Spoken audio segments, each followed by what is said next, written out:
ফেরেশতাদের নিয়ে মাশওয়ারা করছেন কি মানুষকে যখন আল্লাহ পাক প্রথমে সৃষ্টি করার তৈরি করার নিয়ত করলেন, মনে মনে বাসনা জেগেছে যে আমি মানব জাতি তৈরি করব, সব ফেরেশতাদেরকে ডাকলেন, এই ফেরেশতারা এখানে এসো।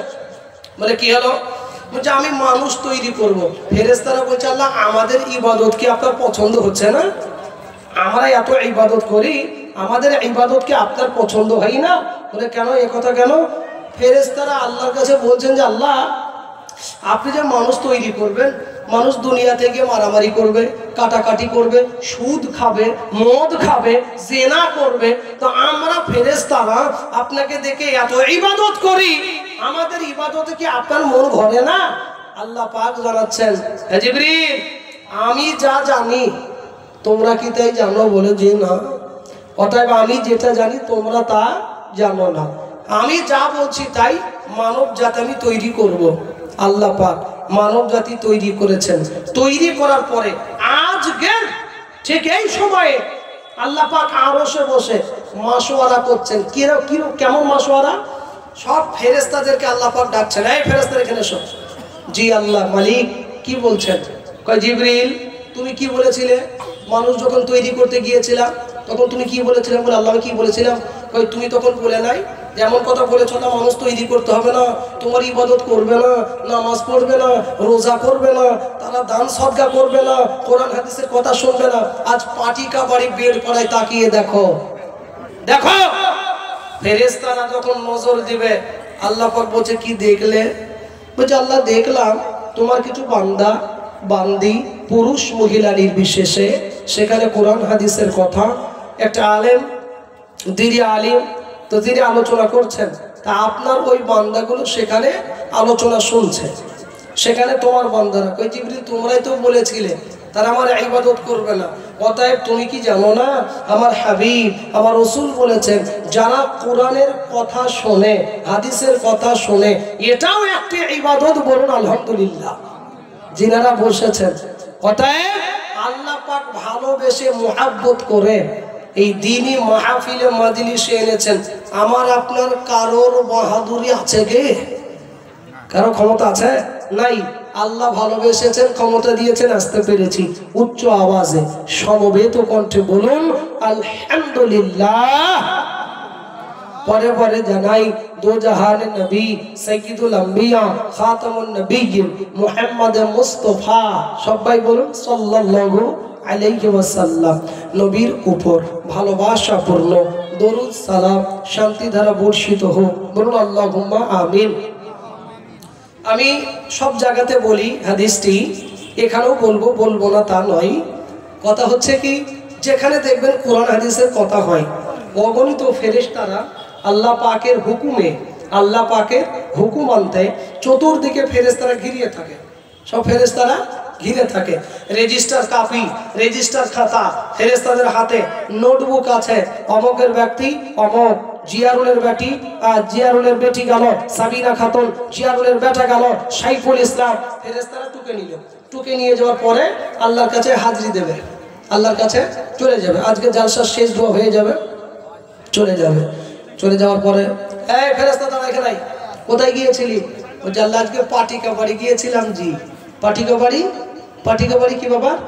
গতকালকে তো যাও নাই, আজকে তোর একবারে দল বেঁধে হঠাৎ পাটিকা বাড়ি কি ব্যাপার?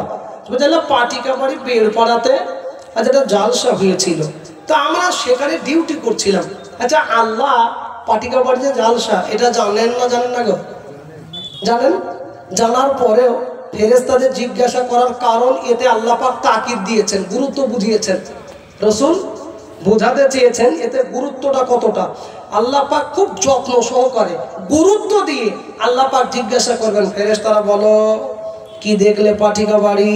ওগো আমার ভাইজান, ওগো আব্বা জান, ওগো আম্মা জান, আল্লাহর নবী বলেন বাবা ওই ফেরেশতারা আল্লাহর কাছে উঠে চলে যাবে, মালিক গো আমরা পাটিকা বাড়ি থেকে আসছি। বলে ফেরেশতারে বলো ফেরেশতারা বলো আজকে পটিকা বাড়ির হালাতটা আমাকে একবার খুলে বলো। মালিক গো, আল্লাহ সেখানে ছোট্ট প্যান্ডেল ছিল, কোরআন হাদিসের কথা হয়েছিল। রব্বুল আলামিন আল্লাহ শীতের সময় কষ্ট করে তারা বসেছিল। ওরে ফেরেশতারা একবার আমাকে বলো, তারা কি আমারও জান্নাত দেখেছে, আমার কি জাহান্নামকে দেখেছে? বলে না না না, আল্লাহ জান্নাতও দেখে নাই, আল্লাহ জাহান্নামও দেখে নাই। ফেরেশতা গো, তাদের লিস্টটা আমার হাতে তোলাইয়া দাও, আমার হাতে উঠাইয়া দাও। মালিক, আল্লাহ অমুকের বেটা অমুক বসেছিল, আল্লাহ এই সময় এসেছিল, আল্লাহ বাজার হয়েছিল, আল্লাহ জিলেপি বাদামের দোকান আপনার অর্ডার ছিল, আল্লাহ গো কিছু লোক বাজারে ছিল, আল্লাহ তোমার কিছু বান্দা মজলিসে ছিল। ফেরেশতারে যারা মজলিসে বসেছিল আমি আল্লাহ তাআলা তাদের চেহারা দেখব না। ফেরেশতারে কিয়ামতের দিনে যেদিন আমি বিচার করব হাসরের দিনে, ওই দিনে তোমরা সুপারিশ করবে, আমি আল্লাহ যদি কবুল করে নিই এটাই জান্নাতের মাধ্যম হয়ে যাবে। সুবহানাল্লাহ। এই ফেরেশতা কিয়ামতের দিনে দিব আর দুনিয়াতে দিব না, তাই কি হয়? শোন, যারা ছিল আমি আগেই বলেছিলাম, আমি যেটা জানি তোমরা তা জানো না, যারা বসেছিল ওই মজলিসে আমি আল্লাহ পাক তাদের পিছনে সব সাগিরা গুনাহ, কাউকে শালো বলে গালি দিয়েছি, কাউকে শালো বলে গালি দিয়েছি, বাই মিস্টেক কোন একটা মুখ ফসকে কোনো কথা বার হয়ে গেল, কাবিরা গুনাহ বাদ দিয়ে যত সাগিরা গুনাহ আছে, ছোট গুনাহ, আল্লাহ পাক ফেরেশতাকে শোনাচ্ছেন আমি তাদের সব গুনাহকে ক্ষমা করে দিলাম। জোরে বলুন সুবহানাল্লাহ। তাহলে কত বড় অফার, কত বড় অফার। কাজে দেখুন, আপনারা যিনারা আসছেন, আসবেন ইনশাআল্লাহ, আগামীতে অনেক আসবে। তো কথা হচ্ছে কি, এটা কিন্তু কোনো মৌলবীর জন্য, কোন আলেমের জন্য নয়। আল্লাহকে আমরা আল্লাহর ভয়ে এসে বসেছি, না কার ভয়ে গো? যিনারা বসেছেন কার জন্য? আমার জন্য না আল্লাহর জন্য? আল্লাহর জন্য। আল্লাহর ভয়ে যদি কোনো কাজ করেন, আল্লাহর ভয়ে যদি কোনো কাজ করেন, ইজ্জত বাড়াবে না কমবে? ইজ্জত বাড়াবে না কমবে? দেখুন, বাস্তব দেখুন, আল্লাহর ভয় কাকে বলে? অন্তরে ডাইরেক্টলি বিষয়ে যাব, কোনো এদিক ওদিক অনর্থ কথা নয়। আল্লাহর ভয় কাকে বলে এটা আপনারা শুনে নিন। কত বলবো বলুন হাদিস থেকে, যদি এই আল্লাহর ভয় সম্পর্কে বলি প্রচুর টাইম লেগে যাবে। কাজেই আমি একটা একটা করে বলি, আল্লাহর ভয় কাকে বলে। যদি যে কোনো কাজ যদি আল্লাহর ভয়ে করেন, আর যখন হাত তুলে দোয়া করবেন, যখন মুনাজাত করবেন, আপনি যখন হাত তুলে দোয়া চাইবেন, গুরুত্বপূর্ণ কথা বলছি, যদি কোনো কাজ আল্লাহর ভয়ে হয়, ধরুন 5টা টাকায় আপনি দিলেন একটা ফকিরকে, ধরুন আপনি নামাজ পড়েছেন আল্লাহর ভয়ে, কারোর জন্য নয়, কেউ নাই মাঠে, মাঠে চাষ করছেন, জমিতে পানি দিচ্ছেন, কেউ নাই, যদি নামাজ নাও পড়তেন দুনিয়ার কোনো মানুষ দেখবে না, কিন্তু আপনি নামাজটা আদায় করেছেন কার ভয়ে? আল্লাহর ভয়ে। তো যদি কোনো কাজ আল্লাহর ভয়ে যদি হয়, প্রথম একটা টিপস দেব যে দোয়া কবুল হওয়ার সম্ভাবনা বেশি, কোন কারণে দোয়া বেশি কবুল হয়। নাম্বার 1 হলো, যখন আপনি নেক কাজ করবেন, যখন হাত তুলে দোয়া চাইবেন, আল্লাহ আমার বয়স 54 বছর, মালিক আমার বয়স 52 বছর, কাজেই আমি 52 বছরে যদি কোনো কাজ আপনার ভয়ে একটিও করে থাকি, আর ওই কাজটি যদি আপনি কবুল করে থাকেন, ওই কাজের ওসিলাতে আপনি আমার দোয়াগুলো কবুল করে নিন। নবীজি বলছেন ওই ব্যক্তির দোয়া আল্লাহ পাক সঙ্গে সঙ্গে কবুল করে নেয়। জোরে বলুন। কাজেই ভালো কাজের ওসিলাতেও আল্লাহ পাক দোয়া কবুল করেন। কাজে যিনারা এসে বসেছেন কার জন্য একটু আওয়াজ দিয়ে বলুন? আল্লাহর জন্য। আল্লাহর ভয়ে যদি হয় ইজ্জত বাড়াবেন, বাস্তব প্রমাণ। নবীজি সাহাবা, প্রথম জান্নাতের সুসংবাদ প্রাপ্ত সাহাবা, জান্নাতের টিকিট হাতে ধরে দিয়েছে। বাংলাদেশ পার্শ্ববর্তী আমাদের দেশ, বাংলাদেশে যদি যাইতে চাই তো আপনার পাসপোর্ট ভিসা লাগে কি লাগে না? পাসপোর্ট ভিসা সব লাগবে, কিন্তু আপনি যদি জান্নাতে যেতে চান তা আপনার পাসপোর্ট ভিসা জান্নাতে লাগবে কি লাগবে না? কয় কি নাম? আমার নাম জিয়ারুল ইসলাম। বলে আমার নাম হায়দার আলী, আমার নাম আব্দুল গফফার। জান্নাতের কই তোমার পাসপোর্ট টিকিটটা কই দেখি? জান্নাতের টিকিট মানে কই বুঝলাম না তো। জান্নাতের টিকিট পাসপোর্ট কাকে বলে? আমরা কম্পিউটারে প্লেনের টিকিট কাটতাম, কম্পিউটারে আমরা পাসপোর্ট বার করেছি, ভিসা করেছি। জান্নাতের টিকিট সম্পর্কে তো আমরা জানি নাই, জান্নাতের টিকিট কাকে বলে? তা আল্লাহ পাক শোনাবেন, আমলে সলেহা, নেক আমল কি তোমার জিন্দেগিতে আছে? নেক আমল যদি জিন্দেগিতে থাকে, ওটা হলো তোমার হলো কি, ওটা হলো ভিসা। পাসপোর্ট কাকে বলে?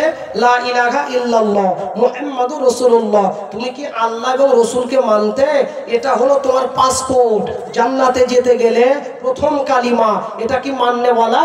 যদি মেনেছো এটা পাসপোর্ট। আর ভিসা কাকে বলে? তুমি যেমন আমল করবা, 3 মাসের ভিসা নাকি 3 বছরের ভিসা নাকি 3 লক্ষ বছরের ভিসা, তোমার আমল অনুযায়ী আমি আল্লাহ ভিসা দিব। কথা বুঝেন নাই? এই জন্য শুনুন, সৎ কাজে এবং আল্লাহর ভয়ে যদি কোনো কাজ করা হয়। আচ্ছা, পাটিকা বাড়ির লোক যদি কাউকে আল্লাহ পাক স্বপ্নের মাধ্যমে যদি জানিয়ে দেয়, তোমাকে জান্নাতের টিকিট দিয়ে দিলাম পাটিকা বাড়ি, তোমার কোনো চাপ নাই। বলুন, আমাকে বা আপনাকে যদি আল্লাহ বলে দেয়, এই তোর নামাজ রোজা তুই যা করছিস, আল্লাহ বিরাট খুশি, তোকে আল্লাহ জান্নাত দুনিয়াতে টিকিট দিয়ে দিল, কাল থেকে কি সেই ব্যক্তি মসজিদে যাবে? হ্যাঁ, কথা বলছেন না? যে যাবে? হঠাৎ করে নামাজ বন্ধ হয়ে গেল, এই কি ব্যাপার ভাই, আপনি নামাজে যাচ্ছেন না? তোদের নামাজ আর কি হবে বল, আমার নামাজ আল্লাহ এত খুশি, আল্লাহ আমাকে দুনিয়াতে জান্নাতের টিকিট দিয়ে দিয়েছে। আচ্ছা বলুন, এইরকম ভাবে খাবে না? চিন্তা, আমাদের এখন যা কনসেপ্ট আছে, আমাদের যা ধারণা আমাদের বর্তমান, কিন্তু সাহাবায়ে কেরামদের যখনই আল্লাহ পাক টিকিট দিয়ে দিলেন জান্নাতে, তখন আওয়াজ শুনে, সুসংবাদ শুনে চোখ দিয়ে পানি। একদিনের ঘটনা শোনো, জান্নাতের টিকিট দিয়ে দিয়েছেন আল্লাহ দুনিয়াতে। হযরতে আবু বকর, কি নাম বললাম? হযরতে আবু বকর। ওগো আমার ভাইজান, আল্লাহর নবীর সাহাবা হযরতে আবু বকর রাদিয়াল্লাহু তাআলা আনহু একদিন ভীষণ ক্ষুধার্ত অবস্থায় ছিলেন। উনি 1 থেকে 3 দিনে আপনার খাবার খাই নাই। হযরতে আবু বকরকে আমার আল্লাহ পাক এত পছন্দ করেন, নবী গো আপনার সাহাবা আবু বকরকে আমার খুব ভালো লেগেছে। আয় নবী, আমি আল্লাহ জান্নাতে টিকিট দিলাম, আমি আপনার বন্ধু আবু বকরকে পছন্দ করে আমি জান্নাতের টিকিট কানা দিয়ে দিলাম। ওরে ভাই রে, একদিন হযরতে আবু বকর রাদিয়াল্লাহু আনহু ভীষণ আপনার ক্ষুধার্ত অবস্থায় একজন সাহাবার বাড়ির সামনে আপনার দাঁড়িয়ে আছেন। সাহাবার বাড়ির সামনে দাঁড়িয়ে, ভাই গো আমি শুনলাম আপনার নাকি ক্ষুধা পেয়েছে, আপনি ভীষণ ক্ষুধার্ত অবস্থায় আছেন, ভাইজান আমার বাড়ি একটু দুধ আছে, আপনি দয়া করে দুধখানা পান করে নাও। হযরতে আবু বকরের সামনে গিলাসে করে হাজির করানো হলো। ওগো ভাইজান, আপনি দুধখানা পান করে নিন। দুধ যখন পান করা হয়ে গেল, একজন পাশে থেকে বলে, ভাই গো আপনি যে দুধখানা পান করলেন, ওটা আপনার জন্য জায়েজ হবে না, ওটা হলো সদকার দুধ, আপনার জন্য জায়েজ হবে না। খুব ক্ষুধা, খাবার পেয়েছে, একজন সাহাবা দিয়েছেন, পান করে ফেলেছে। এবার একটা কথা বলি, সদকা যারা আপনার ভিক্ষুক আছে, মানে গরিব মিসকিন, এদের জন্য সদকা খাওয়া জায়েজ আছে। সবার জন্য সদকার মাল জায়েজ আছে নাকি? হ্যাঁ, যারা ধনাঢ্য পরিবারের ব্যক্তি, মানে ধনী, মানে বড় লোক, এদের জন্য সদকার মাল জায়েজ নয়, বরং এরা সদকা দিবে। আর খাবে কারা? গরিব মিসকিন অসহায়। তবে এখানে একটা কথা জেনে রাখেন, ধরুন একটা মিসকিন গরিব ভিক্ষুক ফকির, সে সদকার মাল, আমি তাকে সদকা করলাম 100 টাকা, ওই 100 টাকার মালিক এখন বর্তমান কি হলো? ওই ভিক্ষুক। কথা বুঝতে পারছেন না? আমি দিলাম সদকা, ওটা আমার জন্য সদকা ছিল। আমি যখন ওই ভিক্ষুকে 100 টাকা দিব, তখন ওই টাকার মাল ও কিনে খেতে পারবে কি পারবে না? পারবে। আচ্ছা মনে করুন ওই 100 টাকা দিয়ে বাজার থেকে আপেল কিনে নিয়ে আসলো, আপেল, আপনি মেহমান গিয়েছেন, ওই আপেল আপনার জন্য খাওয়া জায়েজ আছে, কোনো অসুবিধা নাই। ওটা সদকা, তার কাছে সদকা হবে না, সে তো আপনার মেহমানদারি করাছে, ওটা আমার জন্য সদকা ছিল। ওটা হযরত আবু বকর কোনো অসুবিধা ছিল না, তারপরেও আল্লাহর ভয় হযরতে আবু বকর রাদিয়াল্লাহু তাআলা আনহু, হযরতে আবু বকর সঙ্গে সঙ্গে নিজের ডান হাতখানা নলির ভিতর প্রবেশ করাইল। ওরে ভাই জানো, নলির ভিতরে আপনারা প্রবেশ করানোর পরে হযরতে আবু বকর বাকর সঙ্গে সঙ্গে আপনার পেট থেকে সমস্ত দুধ বাহির করে দিল। ভাইরে হযরত আবু বকর সঙ্গে সঙ্গে যখন উল্টাইয়া ফেলল, ওই সাহাবাকে বলে, সাহাবা গো, তোমার ঘরে কি কোনো পানি, কোনো পাত্রে পানি আছে? বলে কেন ভাই কেন? বলে পানি কেন আমার সামনে হাজির করাও। পানিগুলো হাজির করানো হলো। এত পানি পান করলো। আপনার পানি পান করার পরে আপনার আবার নলির ভিতরে আঙ্গুল প্রবেশ করাইয়া সমস্ত পানি পেট থেকে বাহির করে দিল। সুবহানাল্লাহ। আল্লাহর ভয় কেন বাহির করলেন? দুধ পান করার পরে যখন দুধ সব বাইর হয়ে গেল, হয়তো নাড়ি ঘুরিতে লেগে থাকতে পারে, পানি পান করলেন, পানিগুলো বাহির করে দিল। কিয়ামতের দিনে যদি আল্লাহ ধরে, ওই ভয়ে, আল্লাহর ভয় কাকে বলে দেখেছেন? হযরত আবু বকর, ইনি 1 নম্বর জান্নাতের আপনার সুসংবাদ প্রাপ্ত সাহাবা। 2 নম্বর টিকিট হযরত উমরকে দিয়েছিলেন। হযরত উমর, নবীজি ইন্তেকাল করেছেন, 63 বছর বছরে নবীজি মারা গিয়েছেন। তারপরে মারা গেলেন কে? ইসলামের প্রথম খলিফা হযরত আবু বকর। 2 নম্বরে ইসলামের খলিফা কে হয়েছিল? কি নাম? দ্বিতীয় খলিফার নাম কি? হযরত উমর। কি নাম বললাম? হযরত উমর। মাথায় রাখবেন, ইসলামের দ্বিতীয় খলিফা মানে ইসলাম ধর্মের ভিতরে উনি যেটা বলবেন সেটা বাদশাহ, বাদশাহ দিয়ে বোঝায়। ইসলামের দ্বিতীয় খলিফা হযরত উমর। আল্লাহর ভয়। ওগো আমার ভাই জানো, আজকে পটিকা বাড়ি বের পরে জালসা হয়ে গেল, আজকে জালসা চলছে। একদিন আল্লাহর কাছে চলে যাব, আল্লাহ পাক জিজ্ঞাসা করবে, বান্দারে তোমার পটিকা বাড়ি সবজি পাড়ায় বাড়ি ছিল? বলে জি হ্যাঁ। তোমার বাড়ি ছিল মুন্সি পাড়ায়? বলে জি গা। বলুন আল্লাহ বলুন। মালিক আল্লাহ কি বলবেন বলুন? আল্লাহ বলবে, বান্দারে বলো বলো 21শে ফেব্রুয়ারি জালসা পটিকা বাড়ি বের পড়া হয়েছিল? বলে জি হ্যাঁ। বলে জালসায় কি ঘটনা হয়েছে একবার বলো। আল্লাহ গো, আমরা জালসায় বসেছিলাম, আল্লাহ প্যান্ডেলের তলায় বসেছিলাম। বলে কার জন্য বসেছিলে? মালিক আল্লাহ আপনার আমরা জান্নাত দেখি নাই, আমরা আপনারও জাহান্নামও দেখি নাই। আল্লাহ গো, আমরা জান্নাতের আশায় বসেছিলাম। আল্লাহ বলবে, বান্দারে শোনো, বান্দা শোনো, কিরমান কাতিবিন, 2 কাজে 2 জন ফেরেশতা আল্লাহ পাক রেখেছেন।